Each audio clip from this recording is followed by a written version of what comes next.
play Marcotti Pulisic's best performance of the season 156. Gab McCarthy says Christian Pulisic was absolutely tremendous despite Dortmund's defeat against Bayern in Der Klassiker 156,213 p.m. GMT. In the space of a few weeks, Borussia Dortmund not only collapsed in the Bundesliga to turn a 5-point lead at the top into a 6-point deficit after losing 31 to Bayern this weekend, but have also all but crashed out of their Champions League Group 2. What is wrong at the Westfalenstadion, and can the club turn the situation around? Dortmund have not adjusted their system. They have continued to press high and allowed opponents to get behind the defense. Does coach Peter Bosz realize this will not end well?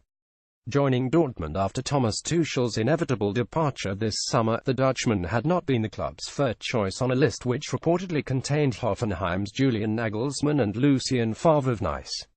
But an excellent start in the Bundesliga saw the club go 7 games without defeat, and the signs were positive before a 3-2 loss to Leipzig on October 14. Since then they've drawn with Frankfurt, lost to Hanover and Bayern, while also slumping to 2 Champions League draws against Cypriot Minot's Apoel Nicosia that have killed their chances of qualifying. Bosz has looked incredibly calm as the crisis unfolded in recent weeks, possibly because the former Ajax manager believes it's better to have one plan than to work on several and adjust formations, yet he doesn't seem to know how to fix the issues. He has tried changing formations against Bayern Munich. He implemented a more defensive 4,231 formation, turning into a 442 with the ball as Shinji Kagawa joined Pierre-Emerick Aubameyang up front, yet it did not help. For all the willingness to adapt against Bayern, Dortmund have also looked bad when sticking to the 433 formation.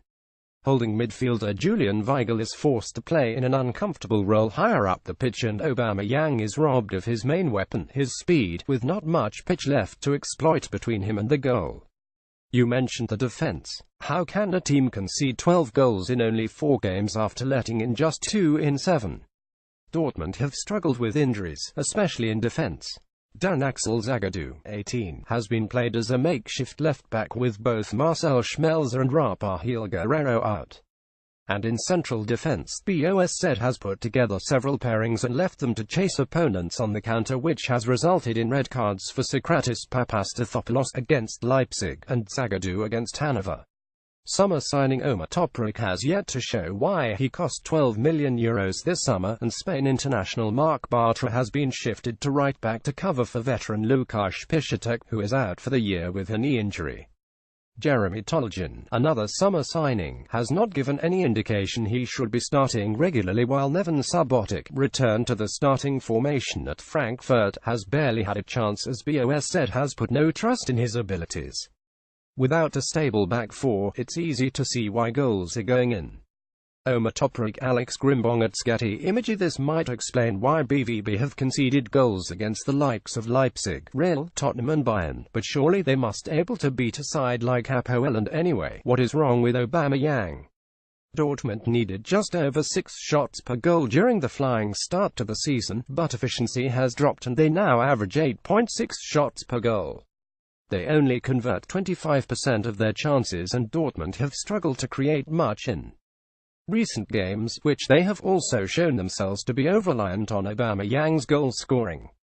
The Gabon international has struggled for form since missing out on the 2018 World Cup with his country, and, though he scored 1 goal in the 3-2 defeat to Leipzig, is now on a 5-game drought.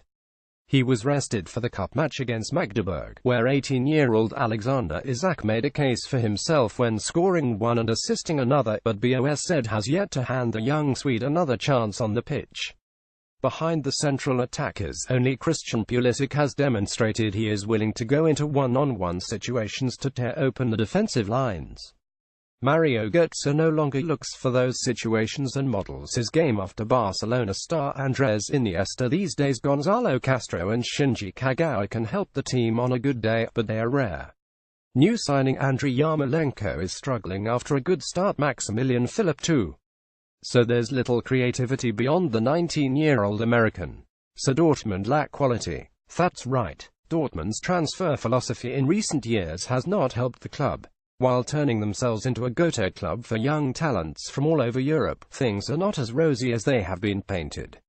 For every Ousmane Dembele, who landed Dortmund an initial €105 million when he moved Barcelona this summer, there is a Sebastian Rode or Andre Schürrle, players with good contracts but limited impact on the pitch. Dortmund have failed to address problems at centre-back, evident before Mats Hummels returned to Bayern Munich in 2016, and have not yet managed to find a backup for 32-year-old right-back Piszczek. Last summer, Dortmund also signed Emre Mor and Miguel Merino, only to move them out after 1 year.